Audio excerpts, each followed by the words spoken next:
Maayong udto, Sir Tape. Maayong udto, Charitinians. Today, we will tackle Module 3 that is all about recruitment, selection, and training development. This week, we are aiming to analyze the process of recruiting and selecting employees and to formulate training and development program. So the first lesson would be recruitment. What is recruitment, you may ask? Recruitment is a set of activities designed to attract qualified applicants for job position vacancies in an organization. It is actively seeking out or attracting candidates for a specific position or job. There are two types of recruitment. We have external recruitment and internal recruitment. From the word external means outside. This refers to the recruitment from outside sources. So the company or the organization will hire or recruit applicants from outside their organization or company. While the internal recruitment, it refers to recruitment done within the organization, which is either they promote or transfer employees to a higher department. And now we're heading to the methods of external and internal recruitment. So the first one is advertisement. It is through website, newspapers, trade journals, radio, televisions, billboards, posters, and emails, among others. So advertisements are job posting designed to attract potential candidates for open position within an organization. So this way we can attract applicants because through advertisement, it would be a lot more easy for them to get informed for the job opening, which could lead to their interests. So the next is unsolicited application. So this is received by the employers from individuals who may or may not be qualified for the job openings.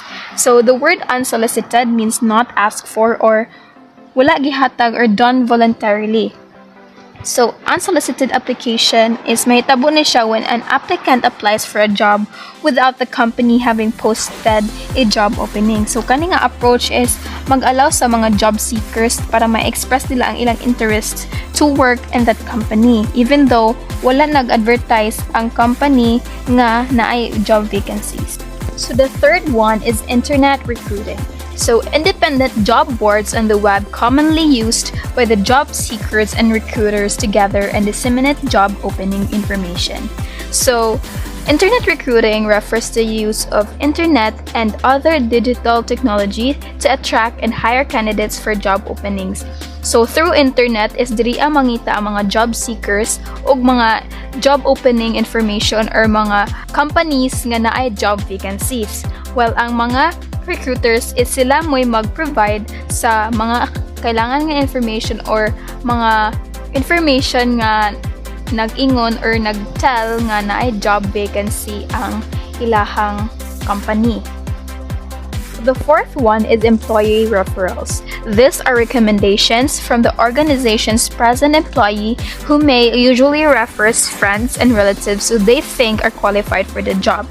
So kaning employee referrals is ang mga current employee is recommend silang mga potential candidates for job openings nga naa pod sa ilang organization or naa sa ilang company. So ang usually nilang mga gipang recommend is ilahang mga friends o family or mga relatives nila nga para nila is qualified ana nga job. The fifth methods of external and internal recruitment is the executive search firms, also known as headhunters, help employers find the right person for a job. Tabangan nila ang employer sa pagpangita og angay nga tawo para sa posisyon sa usa ka kumpanya. Sila ang espesyalista sa pagpangita og mga taas nga posisyon o liderato sa mga kumpanya. Next is the educational institutions, good sources of young applicants or new graduates who have formal training but with very little work experience. Kini sila mga batan-on nga aplikante o bag-ong graduate nga adunay formal nga training pero gamay pa lang ang trabaho nga na-experience. Ang mga eskwelahan sama sa kolehiyo o universidad makahatag og mga graduate nga andam magtrabaho. Next is the professional associations. May offer placement services to their members who seek employment. Employers may make use of the listings that they publish in their journals regarding members who are available for possible recruitment or hiring. Kini naghatag og serbisyo sa pagpangita og trabaho para sa ilang mga membro. Pwede pod magamit ang employer sa ilang mga listahan sa mga membro nga nangita og trabaho o andam ma-recruit. Next is the labor unions, possible sources of applicants for blue-collar and professional jobs. Ang mga union sa mga trabahante usahay maghatag og mga rekomendasyon o aplikante para sa lain-laing klase nga trabaho. And the last one is the public and private employment agencies. May also be a good sources of applicants for different types of job vacancies, for they usually offer free services while private ones charge fees from both the job applicant and the employers soliciting referrals from them. Ang mga public agencies kasagaran libre ang serbisyo, samtang ang private agencies kasagaran mo charge og bayad sa aplikante og employer nga nangayo og mga referrals gikan kanila. In Lesson 2, we will be discussing about selection. Selection is the process of choosing individuals who have the required qualifications to fill present and expected job openings. Ang selection DI is isa siya ka process organizations na gigamit para makapangita og best candidates for job openings. It involves carefully evaluating and choosing individuals who meet the necessary qualifications, such as skills, experience, education, and other requirements na importante para sa position. Next, naatay steps in the selection process. The first step is establishing the selection criteria. Ani na step is ang organizations maghatag og instructions ug unsa na qualifications and skills required sa position na imong applyan. The second step is requesting applicants to complete the application form. After the first step, ang job seekers mag-ask to fill out the application form for them. The third step is screening by listing applicants who seem to meet a set criteria. After sa pag-fill out sa form, ang applications are reviewed to those candidates who appear fit for the basic job requirements. The fourth step is screening interview to identify more promising applicants. Mga applicants na napili, i-interview for further assist and candidates' qualifications and potential fit with the job. The fifth step is interview by the supervisor, manager, or panel interviewers.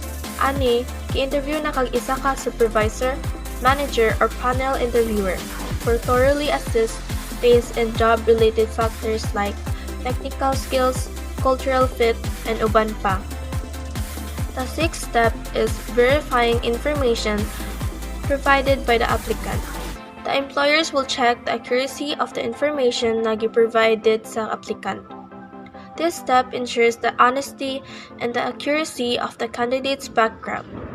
The seventh step is requesting the applicant to undergo psychological and physical examination. Ani na step is kailangan mag-require ang mga applicants to do the examination, pero some companies are gi-implement para ma-evaluate ang ilang personality, cognitive abilities, or emotional intelligence, and also para ma-ensure that ang applicant can meet any job-related health requirements. The last step is informing the applicant that he or she has been chosen for the position applied for. Once ang organizations magkapili na sa chosen applicant, will be informed about the job offer, discussing the terms and conditions, such as ang ilang salary, kung kanusta sila mag-start, and other relevant details. That's all for the selection. Now let's move on to the interview that will be discussed by Adrian K. At this juncture, we will tackle interview. Interview is the determining of an applicant's qualifications in order to gauge his or her ability to do the job. An interview is a question and answer session where one person asks questions and the other person answers those said questions. There are 4 types of job interviews. Different interview formats are used based on the specific needs of the organization and the role being filled. The first type is structured interview. In a structured interview, The interviewer follows a set of prepared questions. These questions are often categorized into situational, job knowledge, job simulation, and worker requirement questions. The focus is on maintaining consistency in the interview process. If there is a structured interview, there is also an unstructured interview. In contrast to the structured interview, the unstructured interview allows more flexibility as there is no strict interview guide. The interviewer may ask questions freely based on the flow of the conversation, allowing them to explore different aspects of the applicant's qualifications. The next type is the most common interview format. It is the one-on-one interview. It is where a single interviewer interacts with the applicant. It provides an opportunity for a more direct interaction between the interviewer and the interviewee. The last, but definitely not the least, is the panel interview. In this type of interview, multiple interviewers, usually 3 to 5, take turns asking the applicant questions. Each interviewer may focus on different areas of the applicant's qualifications, providing a more rounded evaluation. There are different kinds of employment tests administered to measure or test an applicant's specific skill or capacity. The first test is the intelligence test. This test is designed to measure the applicant's mental capacity. It tests his or her cognitive abilities, speed of thinking, and ability to see relationships in problematic situations, or, in simple terms, ability to solve problems. Up next is the proficiency and aptitude tests. Proficiency tests assess the applicant's current skills, while aptitude tests measure their potential to learn new skills in the future. Both types of tests help determine whether the applicant has the abilities necessary for the job. Next is personality tests, designed to reveal the applicant's personal characteristics and ability to relate with others. A personality test assists traits like how someone interacts with others, handles stress, and make decisions.